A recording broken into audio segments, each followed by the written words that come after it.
Well, hello everyone, and welcome to today's product update webinar. I hope you're all having a great day wherever you are in the world, and thank you for taking the time out of your day to join today's webinar. We have some super exciting updates for you today, as the Lean Library team have been working very hard in the background on some great developments, which the product team are here today to share with you. So I won't get into too much detail on that. But before we kickstart, I'll give a quick introduction and run through some housekeeping bits. So, as many of you may know, I am Nicole Cunningham and I am the Product Marketing Manager for Lean Library. And I'll be your host for today's webinar. So, I'll be keeping an eye out on any questions or discussions and making sure everything runs smoothly. And I'm also delighted to be joined by Sofian, our Senior Product Owner, and Becca, our Head of Product at Lean Library, who will be going through the updates for you. So, a massive thank you for both of you for joining today. And before I hand it over, just a quick few bits of housekeeping. Oh, that slide is gone. But yeah, just in terms of your audio and visual settings, please take a moment to check your settings. And if someone could just kindly drop in the chat or the Q&A box that you can hear me and see the slides, that would be great. And if you are having any difficulties, just please leave and rejoin and you'll be prompted to check your settings and that should fix it for you. And please do connect with each other in the chat.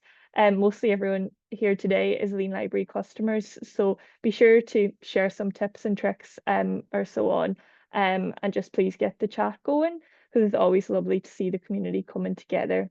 And in terms of questions, please feel free to ask anything in the chat box or via the Q&A box or even just directly to us, and we'll answer them either live or at the end of the session, and there's no silly questions at all, so please feel free to ask anything.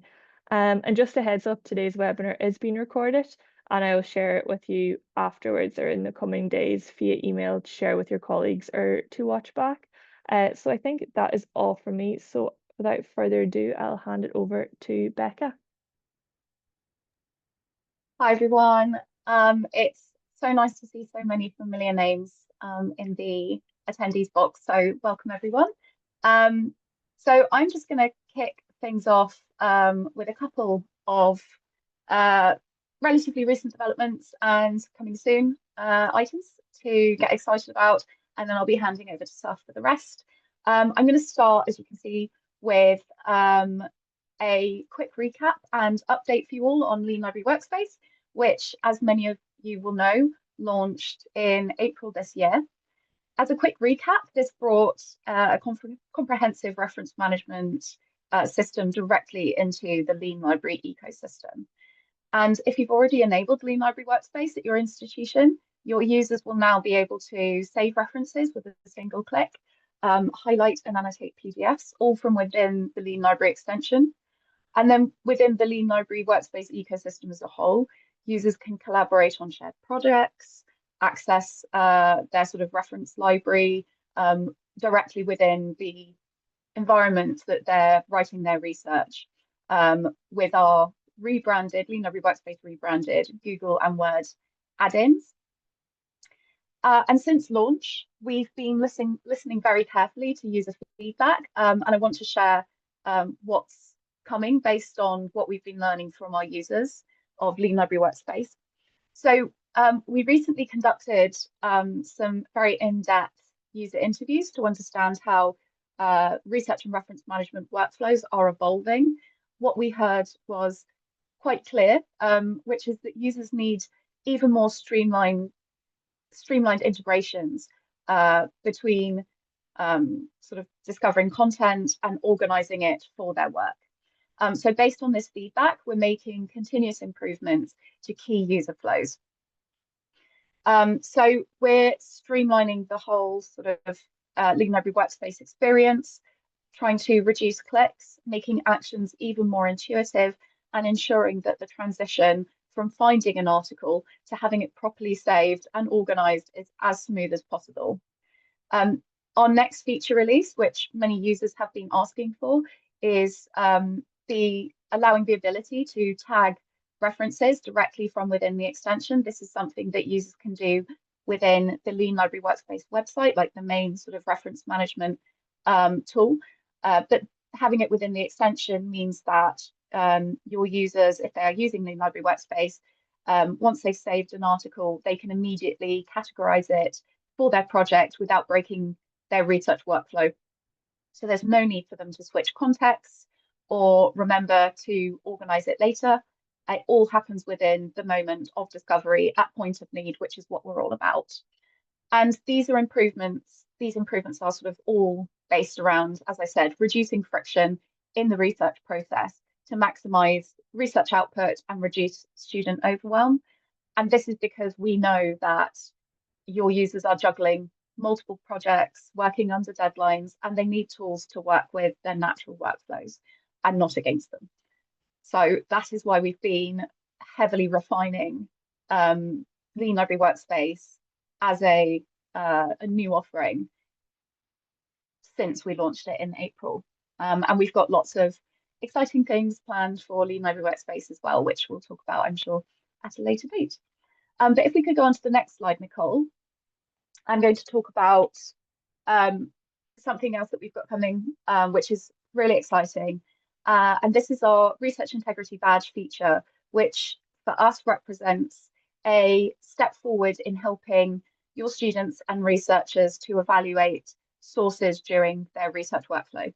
And for students as well, to use as a pedagogical tool to learn about these vital research skills while they're finding content. So we are taking very much a partnership approach here. We are working with Signals as our primary integration partner. This means that the assessment comes entirely from this recognized third party who work entirely within the field of research integrity. We're not positioning ourselves as the arbiters of what's trustworthy or not, but as facilitators of research literacy and as open collaborators. So our badges follow a simple traffic light style system. You'll see the alert, caution, or looks good indicators based on the signals assessment. And then alongside that, we are repackaging our pre-existing partnerships within the area of citation analysis. Some of you may have the site integration switched on and are currently using that, but that will find a new home alongside complementary information on rich citation data.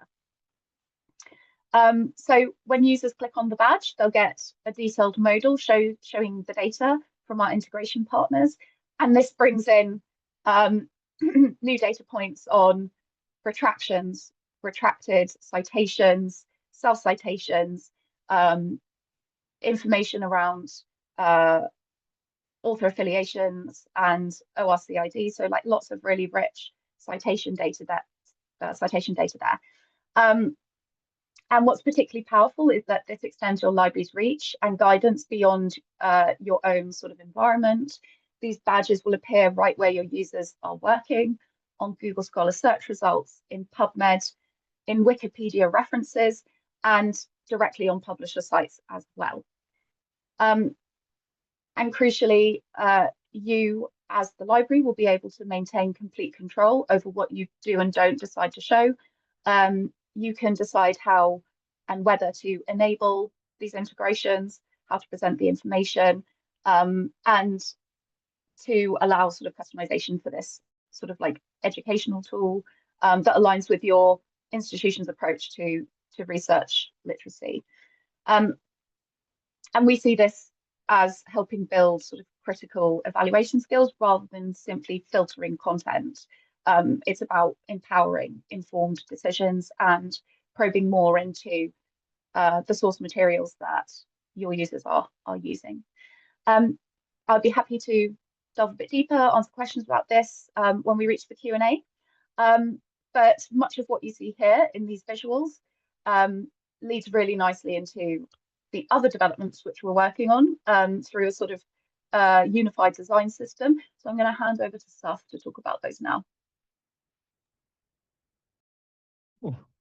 Thank you so much, Becca, and hello, everybody. I'll dive straight in. starting with one-click to PDF via our Lean Library extension. And I'd like to start off by just talking about a challenge that every librarian knows. We know that students struggle to access PDFs efficiently. They'll click on articles, they'll get redirected through multiple authentication layers, and once this path becomes too complex, they tend to abandon this research flow, meaning they won't even get access to the content when they need it. And our data has shown that students who encounter these barriers, it leads to a significant loss of engagement to your library's resources. So our one-click to PDF extension feature eliminates these friction points by providing direct PDF access at a few critical discovery points where students naturally research. The first one being on a single article page, where we've added an additional call to action in our redirection pop-up. And what that means is that now when students see an alternatives pop-up, they can also choose between accessing that article in an alternative location, or they can download the PDF directly. The second location is on multiple search result pages like PubMed, Google Scholar, or Wikipedia, where students often start their research journey. And this means that students can get immediate PDF access right where they're already searching. And the third location is in the floating action button, which I will go into in a bit more detail in just a moment.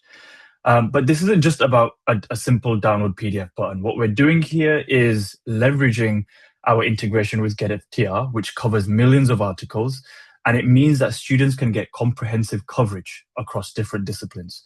And the extension works seamlessly across these major research platforms. So I mentioned PubMed, Google Scholar, and Wikipedia, and there's many more to come. And we're hoping to expand this functionality across as many as we can to give students as much access to PDFs as quickly as possible. And so from the screenshots, you'll be able to see a couple of examples of what I mean by this. So what you'll see is a typical example on a search being conducted on PubMed, and you will see that there's a PDF icon next to the relevant articles. And what this means is that one click on this button downloads the PDF directly to their device. There's no authentication, no confusion, and it's straight access to that PDF.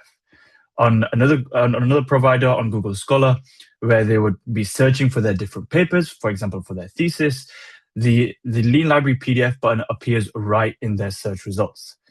They're reading, and what this means is that when they, same thing, like I mentioned before, that when they click on this PDF button, the PDF will be downloaded directly. And this is leading to them being able to read their material within seconds and not minutes. And the same seamless experience expands across the different discovery providers. And what it means for your institution is that students with our extension get frictionless PDF access across their research workflow, and not just in discovery systems. And it helps to provide value that extends far beyond your catalog, supporting students wherever their research takes them. It increases engagement with your library resources while building stronger research workflows. And students associate this seamless access with your library support, strengthening your institutional connection, even when they're researching off campus. It's also worth mentioning that previously we released the one-click to PDF functionality via an extensionless widget, which can be injected into Ex Libris Primo and Summon Discovery. So students who don't even have the extension installed can still benefit from this one-click to PDF functionality. But I also did mention that there was a third location where this one-click to PDF functionality thrives in, and that leads me nicely onto the other development that we've been working on, which is for the floating action button. Now, with the floating action button, we know that pop-up notifications can disrupt student workflows. We've heard from multiple librarians about support tickets on how to turn off notifications, but more importantly, we've listened to student feedback about wanting more control over their research environment. And our redesigned approach puts students in complete control while maintaining the value Lean Library provides. If I could get the next slide, please, Nicole. Thank you. So our enhanced floating action button will transform how students interact with Lean Library services. So it starts off with complete user autonomy. So students will be able to temporarily mute notifications for focused work sessions, permanently dismiss them if preferred, or reposition the button based on their preferences. The button becomes a central access point for PDF downloads. And other library resources. So one click reveals all the options to the side tray. They'll have quick access to the one click to PDF button. And you will also see here from the example that you will also see the research integrity model that Becca also mentioned before.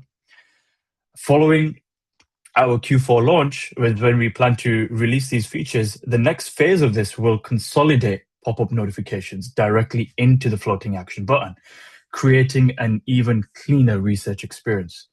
We're also exploring integration with citation managers on with our Lean Library Workspace actually, and how we can get quick save reference buttons into this floating action button to make that workflow just a bit more quicker and much more efficient.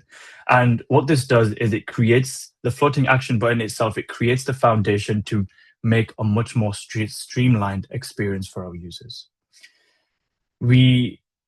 And what this takes me is onto our next development that we have also been working on continually alongside all of these as well. If I could get the next slide, please, Nicole.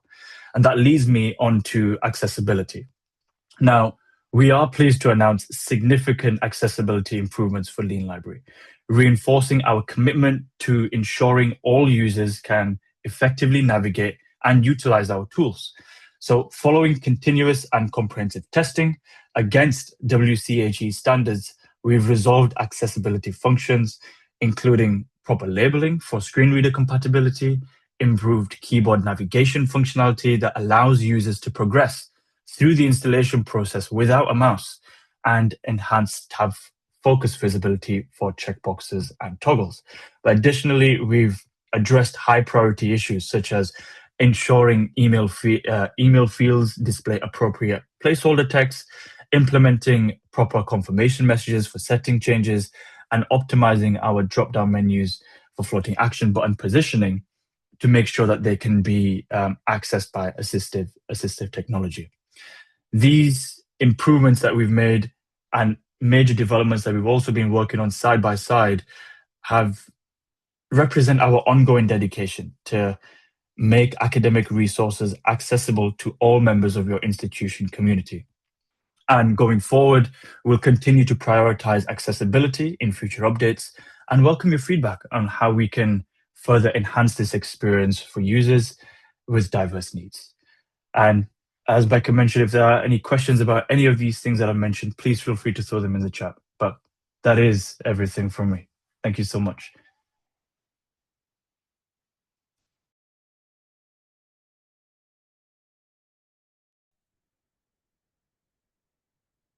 In there. I don't know who wants to take this, but is a VPAT available for Lean Library? I can take that one if you like. Yes, we've had a VPAT, a fresh VPAT run relatively recently, so we can definitely send that along. We have, as Soph mentioned, been making a lot of accessibility improvements, so we're in the process of getting that VPAT sort of iteratively updated as we continue to make those improvements, so we can send you on the most recent one that we've got. So yes, we do have one available. Been answered, but just to say it out loud, do we need to have a subscription to Signals, or will this be an integration? Will this integration be at no additional cost, or is there a complementary and a subscribed level of access to the information you get from Signals? So Becca, if you just want to answer that, just so everyone can. Yeah, of course. Thanks for your questions, Ali. Yeah, so there is a fully complementary level to Signals data. You don't need an account or anything like that, or a subscription to be able to see that data. The feature will link users directly through to a page on the Signals website where they can see even more information on that sort of citations data. So, and that is all fully visible to users regardless of whether they have a subscription to Signals or not. So yes, it's all fully accessible. Question was around other discovery systems with one click to PDF. So Beck, if you want to give like a quick update just so everyone I can hear that's not Primo or someone. Of course, yeah. So we are in talks with EBSCO as we speak to get the one-click to PDF extension, the solution directly into EBSCO EDS, and that those discussions are progressing really well. The bulk of the integration work is to be done on EBSCO's side, so they're just scheduling that in, but we hope that should only take sort of like a month or two. So we are hopeful that we'll get that in front of our common EBSCO users very soon. And relatively sort of same along the same lines with OCLC as well. We are in discussions with the team at OCLC to do the same to get the one-click to PDF extensions widget into Wildcat. So we hope that will also be coming very soon. Anyone have any other questions? Yeah, another one. Will the one-click to PDF button be editable? It seems to be a smaller version of the logo used in the pop-up, but that makes it less clear. So yeah, the button is the button itself, as in the one that takes users to the PDF. That's sort of the color scheme, if you like, is taken from the color scheme that you set up within, for your Lean Library extension. So that in that sense, it's editable, and the logo, as I say, as you've kind of mentioned, is taken from the logo that you use, that you have already put into Lean Library as well. So to that level, they're editable. I don't know if that answers your question, yeah, Mark.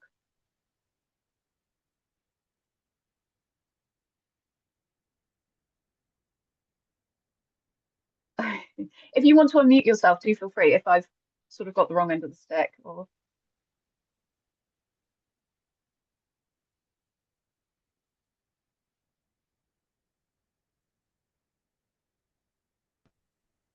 Okay. Oh, you can hear me, I hope. yes, can hear you. Yeah, because in our logo we use in the pop-up, it states our name, Saxion University, Yeah. Lean Library. And when it's shrink to the little button in the results to one-click to PDF, it's barely recognizable as something with connected to Saxion. Only the color is the same, and you can make out, if you're very close to the screen, that it's Saxion in the button. So it would be nice if there was an option to add a secondary graphic file which functions as an indication that it's available as a PDF. Yeah, we can certainly take that feedback back to our design team. I think we made it relatively small because obviously real estate space on Google Scholar is it's somewhat limited, so we don't want to make it too big. But we can definitely play around with the sort of the UI and see if we can either make it bigger or, as you say, have some sort of secondary option that if you do have text within your logo, it's representative without not allowing the user to be able to read that text. Yeah, the size it's small enough. It could be even smaller, but if you have the opportunity to make it more recognizable as something from your institute, it would add to the functionality, I think. Yeah, that's great feedback. We'll definitely take that back to the design team. Thank you. Okay.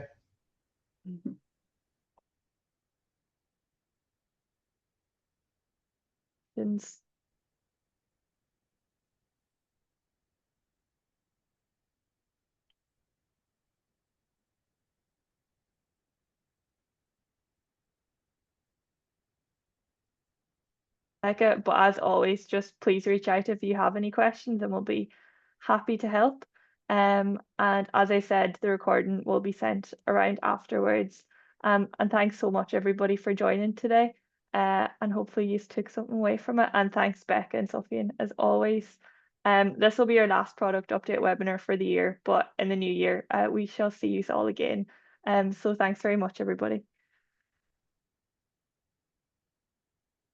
Thank you so much, everyone. Thank you, everybody.